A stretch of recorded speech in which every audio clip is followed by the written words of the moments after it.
Have you seen a $400 pedal kayak rigged up for tournament fishing? Well, now you have.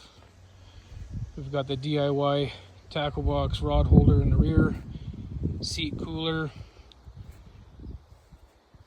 the pump board and holder, the Dakota 10 amp power box, and the Garmin EcoMap 75 SV rigged in.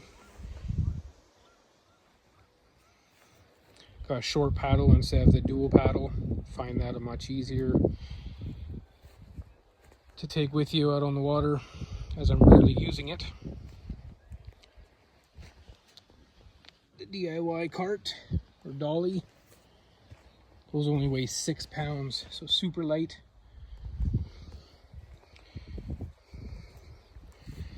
There you go. That's your $400 pedal kayak.